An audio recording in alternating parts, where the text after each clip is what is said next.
সকালবেলায় আমরা কার্গিল শহরটাকে আবার কিছুটা ঘুরে নিলাম। ঘুরে তারপরে টিবেটিয়ান নোনতা চা খেয়ে ব্রেকফাস্ট করে আমরা বেরোবো বলে তৈরি হয়েছি। এই নোনতা চাটা ভারী এটা ওই গ্রিন টি দুধের সাথে ফুটিয়ে তার মধ্যে ওরা একটু সোডা দেয়, কালারটা একটা পিঙ্ক, ভারী সুন্দর কালার আসে। অল্প একটু নুন এবং কিছুটা মাখন দিয়ে ওরা সার্ভ করে।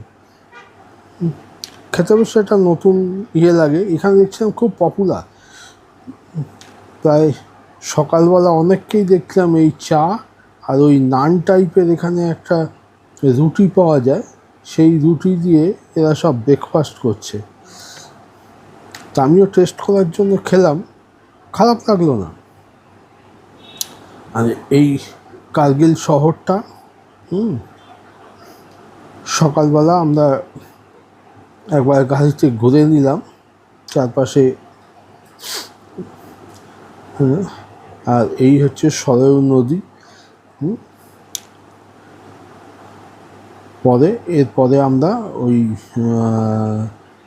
বাস স্ট্যান্ডের পাশে যে ট্যাক্সি স্ট্যান্ড আছে ওখান থেকেই আমাদের গাড়ি ছাড়লো আর কি। এই আমরা গাড়িতে রওনা হয়েছি। আস্তে আস্তে আমরা এগিয়ে যাচ্ছি।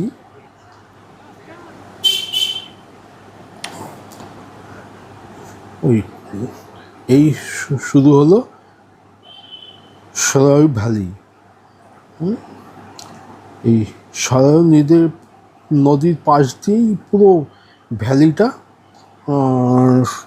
এই সুরো ভ্যালিটা মানে পুরো হয়েছে। আর এই যে চারপাশে দেখছেন এগুলো সব এপিকট গাছ এবং কিছু আপেল গাছও আছে।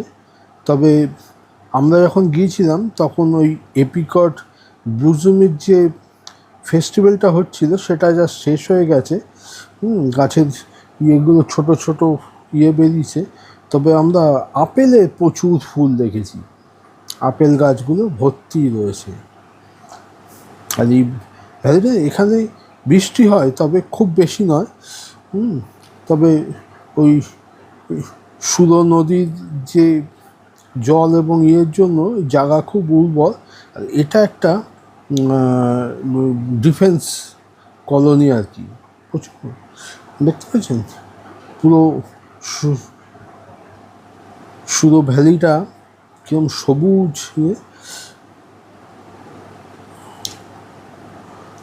এখানে ভালোই চাষবাস হয়। ফলে এই ভ্যালিটা ভারী বিরাট ভ্যালি এবং দেখার মতন। এখানে প্রচুর গ্রাম রয়েছে। কয়েকটা গ্রামের ভেতর দিয়েও আমরা গিয়েছি, কারণ রাস্তাটা গ্রামের ভেতর দিয়েই গেছে। তবে গ্রামের রাস্তাগুলো খুব একটা নয়। এছাড়া বাকি রাস্তাটা ভালোই মোটামুটি। শুধু ওই গ্রামের ভেতরে কিছু কিছু রাস্তা খুবই বাজে। তবে এই অঞ্চলটা মুসলমান অধ্যুষিত অঞ্চল। এখানে মুসলিম পার্সেন্টেজটাই বেশি।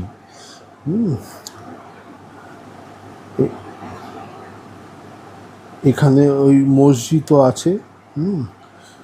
আর এই যে সুরো নদীটা, আর এখানে একটা গেস্ট হাউস রয়েছে।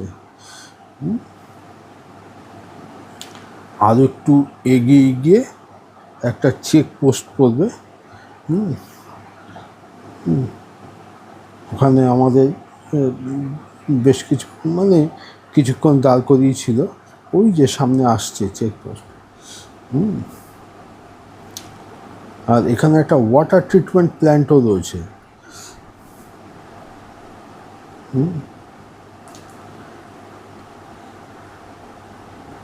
এমনি এই হাইওয়েটা বেশ সুন্দর, কিন্তু ওই গ্রামের ভেতরের যেসব রাস্তাগুলো, সেই রাস্তাগুলোই খুব একটা সুবিধা নেই।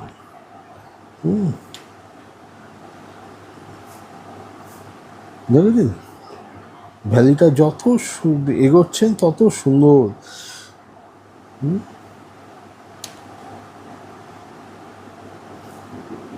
এই দেখুন এখানে এই জেসিবি দিয়ে মানে ওই একটা রোলারের ইঞ্জিনটাকে ওরা খুলছে, এই জন্য আমাদের কিছুক্ষণ দাঁড় আছে। এই যে এই রাস্তাগুলো খুব একটা সুবিধার না, দেখেছেন গ্রামের ভেতর দিয়ে আমরা এগোচ্ছি। পরপর কয়েকটা গ্রাম রয়েছে, তবে এর মধ্যে পানিকার গ্রামটাই আমি দেখলাম, ওটাই সবচেয়ে ডেভেলপ এবং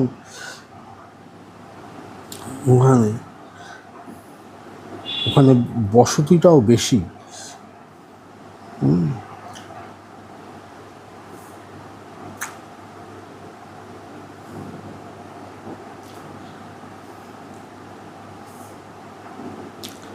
তবে দুপাশের দৃশ্য ভারী সুন্দর, এত ভালো লাগে না। এই দূরের পীরপাঞ্জাল রেঞ্জটা পুরো দেখা যায়, আর সবই তো প্রায় বরফে ঢাকা, আর তার মধ্যে এই গ্রামের বসতিগুলো, এগুলি সবই প্রায় মুসলিম অধ্যুষিত এলাকা। এরপর মানে এই ছাড়ার পর তারপর থেকে বৌদ্ধিস্ট দেখা যাবে, সেটাও আমি আপনাদের আস্তে আস্তে দেখাচ্ছি। আর এখানে অনেকগুলো রিসর্ট এবং ওই হোমস্টে রয়েছে। এই ভিলেজটাই দেখলাম খুব ডেভেলপড।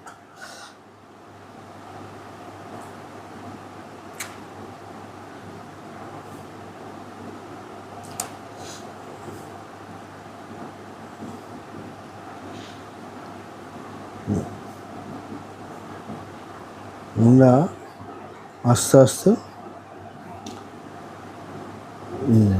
এই কার্গিল মানে আমরা জাসকারের দিকে এগিয়ে চলেছি।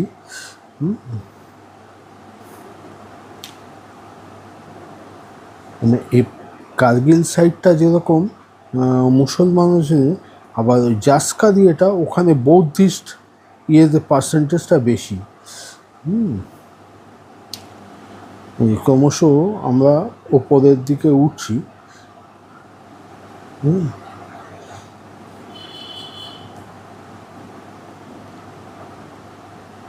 এই যে এই পুরোটাই সুরো ভ্যালি।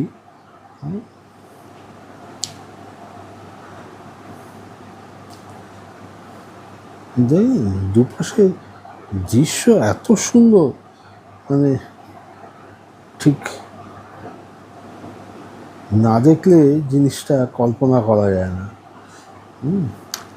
আর এই ইয়েটার পরেই হচ্ছে এই গ্রামটা, এই গ্রামটার পর থেকেই মানে বৌদ্ধিস্ট ধর্মাবলম্বীদের আধিপত্য মানে আস্তে আস্তে বাড়বে। এটাই শেষ গ্রাম। এখানে স্কুল, বেশ বড় বড় স্কুল রয়েছে দেখলাম দুটো।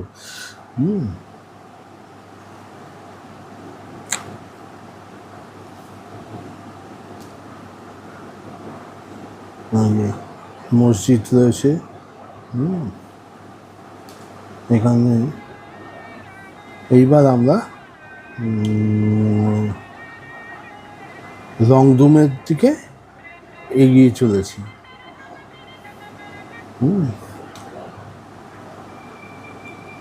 কারণ এখানে হাইটটা অনেক বেশি, তো যার জন্য এখানে বসতিটাও কম, আর বিশেষ করে শীতকালে এগুলো একেবারে বরফে ঢেকে। এখানেও রাস্তা কিছু মেরামতি হচ্ছে, হলেও এই রাস্তা অনেকটাই ভালো, অনেকটা না বেশ বেশ ভালোই বলতে পারে।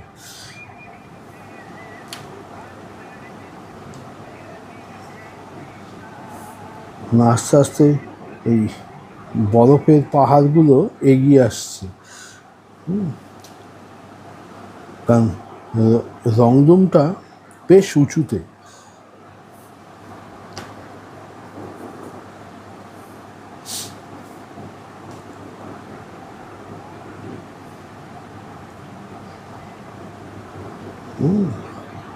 একেবারে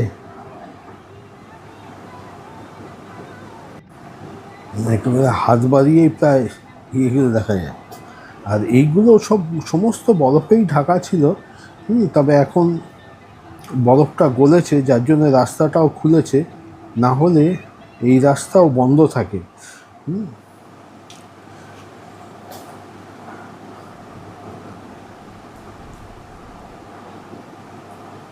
এই রাস্তা খুলতে খুলতে মে মাস হয়ে যায়।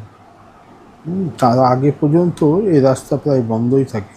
এবং এই মে মাসের 15 তারিখের পর থেকে এখানে কার্গিল থেকে বাসও, এছাড়া শেয়ার জিপও পাওয়া যায়। তবে বাস চালু হলে আপনি যে কোনো জায়গায় নামতে পারেন। এখন অবশ্য বাসটা ওই পানিকার অবধি চলছে। ওখান থেকেও রংডুমের বাস পাওয়া যায়, আর না হলে ওই শেয়ার জিপ। তবে শেয়ার জিপ ওই 2200 টাকা করে ওরা নিচ্ছে।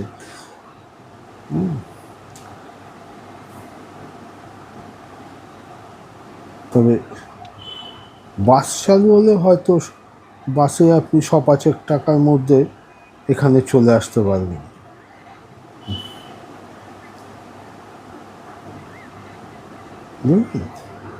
যত রংডুম এগিয়ে আসছে তত বরফের ওই ইয়েটা হয়েছে। আর এখানে প্রচুর দেখলাম ওই চামড়ি গাই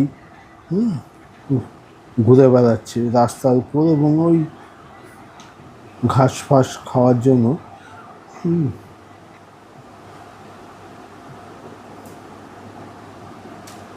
এই আমরা রংডুমের কাছাকাছি চলে এসেছি। তবে এখানে ইলেকট্রিক চলে এসছে। এই যে রংডুম দেখা যাচ্ছে দূর থেকে।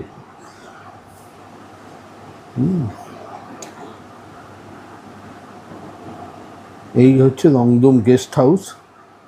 যদিও এটা এখনো খোলেনি, যার জন্য আমরা এখানে করতে পারলাম না, থাকতে পারলাম না। কারণ এটা 15 তারিখের পর থেকে খুলবে, আমরা তার আগেই গিয়েছিলাম, এর জন্য। আর আজকে আমি আপনাদের এই রংডুম পর্যন্তই দেখাচ্ছি।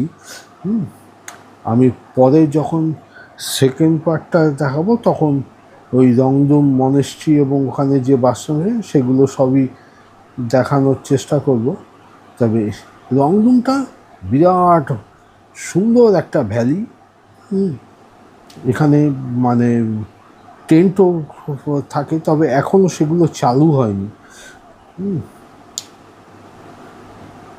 এখানে 1-2 দিন থাকা মানে মনে হয় স্বর্গে থাকার মতন। এটা যে আমি এটা এখানেই শেষ করলাম। আমি পরের বাকিটা আমি রংডুমের দেখাবো।